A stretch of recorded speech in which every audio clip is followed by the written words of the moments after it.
Hi bro, welcome this your channel. Arkadaşlar sizin kanalınız olan Bilgi Bankası kanalına hepiniz hoş geldiniz arkadaşlar.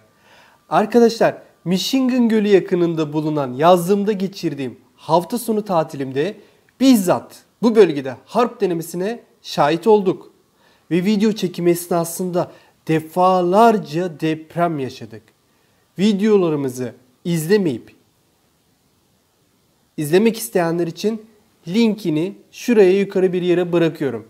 Arkadaşlar mutlaka o videomuzu izleyiniz.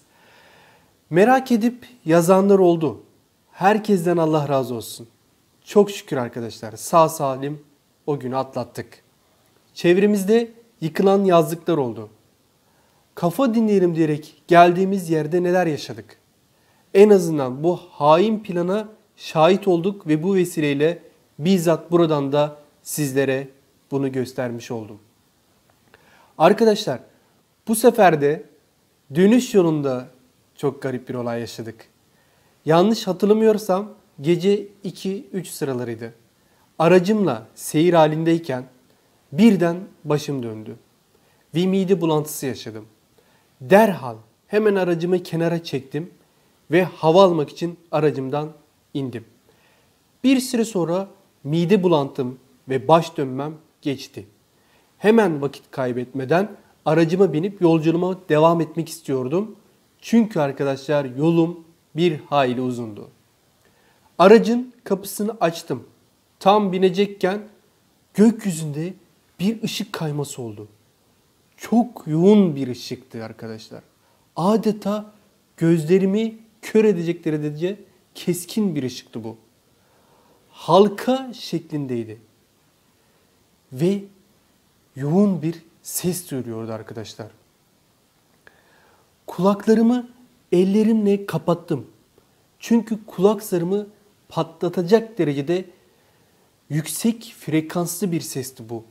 Ve bu ses arkadaşlar gökyüzünden geliyordu. Hemen ağzımı da açarak sesin geçmesini bekledim. Bir taraftan da etrafta olup biteni anlamaya çalışıyordum. Nihayet ışık kayboldu ve ses de geçti. Hemen olayın şokunu atlatıp aracıma bindim ve yoluma devam ettim. Arkadaşlar Florida'ya döner dönmez hiç vakit kaybetmeden hemen 250 kişilik Bilgi Bankası araştırma ekibini acil kodla toplantıya davet ettim. Toplantıda bu yaşadığım olayı enine boyuna tartıştık ve hemen konuyu araştırmaya başladık. Ve arkadaşlar şu sonuçlara ulaştık. Buyurun beraber bakalım. Arkadaşlar 2010 yılından beri bazen eş zamanlı olmak üzere dünyanın çeşitli kısımlarında çeşitli göksel sesler duyulmaktadır. Dünyamız çevresini saran yüksek enerjili parçacıklarla kaplı muazzam radyasyonlu bir alanı hızla dolaşmakta ve atmosferik sesler de zaman zaman insan kulağının duyabileceği boyutlara ulaşmaktadır. Manyetosferden akan vızıltılarla ıslık benzeri radyo dalgaları sürekli kaydediliyor. Atmosferden geçerek kulaklara uzanan bu ses dalgaları iki Van Allen kuşağından ayrı tutulan ve yeni keşfedilen bağımsız bir radyasyonlu geçiş alanından kaynaklanıyor olabilir. Seslerin televizyonlardan yansıyabileceği dahi söylenmekte. Arkadaşlar sesler gökyüzünde bazen çığlık frekansına uyan, bazen yunus balıkları ve banidaların seslerini andıran, kimi zaman da zonklama veya tiz bir borazan sesine uyan nitelikte. Artık gökyüzünden yansıyan garip sesler duymamız giderek olası hale gelmekte ve bunların nedenleri araştırmaya devam ediliyor. Ve biz de Bilgi Bankası olarak bu konuyu sürekli araştırmaya devam edeceğiz. Arkadaşlar sesin şiddetinin artışı 2011 yılında kırsal alanlardan şehirlere taşmış olan kayıtların varlığı ile belirlenmiş. NASA 2010 yılında bir araştırma sondası ve 2012 yılında da ikiz Van Allen sondalarını uzaya gönderdi. Van Allen radyasyon kuşaklarını ve sesleri anlama çabası bu kuşakların keşfinden 54 yıl sonrasında gerçekleştiriliyor. Yeni bulunan bir manyetik bulut bariyeri içinden geçişimiz ve onun radyasyonuna değerek çıkardığımız atmosferik sesler mevcut. Bulunan yeni kuşakta manyetik radyasyon alanı bazen kalınlaşıyor, ses ortaya daha çok çıkıyor, bazen de inceliyor ve ses duyma fenomenleri azalıyor. Sesler bitecek denilemiyor. Zira o manyetik alanın büyüklüğü tam olarak ölçülemiyor. Arkadaşlar, kıyamet alametlerinden biri olan göksel seslerin kutsal kitaplarda yazıldığı üzere doğa kanunlarını aşarak insan iradesini sarsabileceği bildirilmiştir. Arkadaşlar, bu Kur'an'da Nem suresi arkadaşlar 27'ye 87, Yasin suresi 36'ya 5,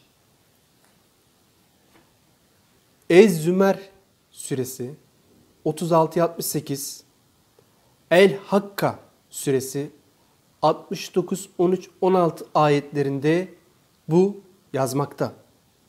İsrafil aleyhisselamın sura 2 defa üfürmesi, bununla birlikte arkadaşlar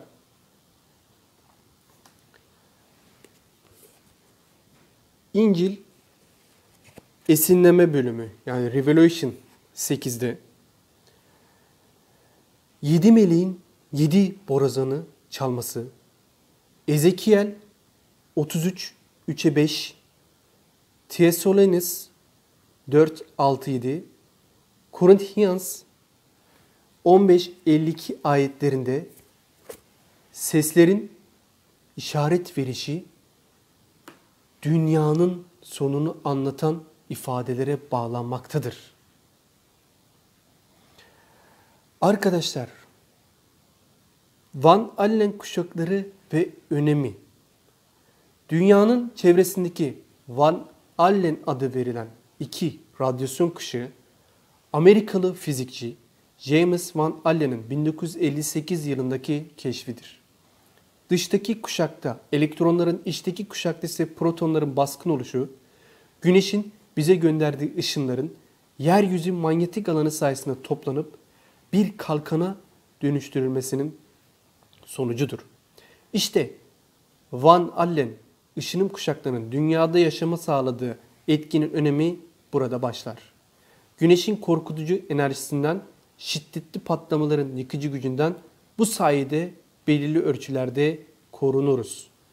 Yüksek enerjili parçacıkların yoğun olduğu bu iki kuşak, yeryüzü merkezinden yaklaşık 1,5 ve 6 yerçapı uzaklıklarında dünyaya sarılıdır. Kuşakların ilki yerden yaklaşık 2600 kilometre, ikincisi 19.000 kilometre uzaktadır. Toplamda en dış sınırına denk 60.000 mile yaklaşan bir alanla şişerek dünyayı çevreleyen bu kuşakların üçüncüsü yeni keşfedildi. 2010 yılında uzayda NASA'nın belirlediği manyetik bir radyasyon bulutuna girmekte olduğumuz saptandı. Keşfedilen 3. kararsız radyasyon kuşağı 2012 yılının Ağustos ayında NASA'nın uzaya gönderdiği ikiz Van Allen araştırma sondalarında elde edilen verilerle açıklanmıştı. Kuşaklardaki parçacıklar değişim uğruyor ve atmosferin üst tabakalarını etkiliyordu. Son keşfedilen kararsız geçici depo kuşağı da yoğun enerjili başka bir sınırdır. Toroidal alan, plazma küre olarak adlandırabilecek soğuk, elektrik yüklü bir gaz bulutu içerir. Güneşin koronal kütle atımı çok güçlendiğinde kalkan zayıflayabilmektedir. Bu durumda radyasyon kemerindeki elektronlar çoğalır, 10 dakika süre içinde saniyede 2000 kilometre dönme hızına ulaşırlar. Arkadaşlar, Güneş'teki aktivite artışı ve çıkan sesler neyin nesi peki? 8 Ekim 2013 tarihinde kayıtlı Güneş süpersonik patlama dalgasının şoku dünyanın manyetik alanında muazzam bir enerji mıknatıslanmış olan ses titreşimleri oluşturmuştu. Yeryüzüne ulaşan plazma dalgaları ıslık sesine benzeyen vızıltılar ortaya çıkarabiliyor. Atmosferdeki ışık çarpışmaları iyonosfere ulaştığında kırılır ve radyo dalgaları adeta ışın prizmadan geçişine benzer biçimde yayılırlar. Böylece saniyede frekansı 1500 ile 30.000 Hz aralığında vızıltılar oluşur. Yağmurlu şimşekli zamanlarda vızıltı artar. Uzaydan gelen sinyaller de farklı seslere yol açar. Dünyanın çekirdeğindeki enerji süreçlerinin yoğunlaşması 2013 yılından bu yana yaklaşık 4-5 kat artmış ve iyonosferde süreçler zinciri yoluyla jeomanyetik alanın yer çekimi dalga akustiğini modüle etmiş olabilir.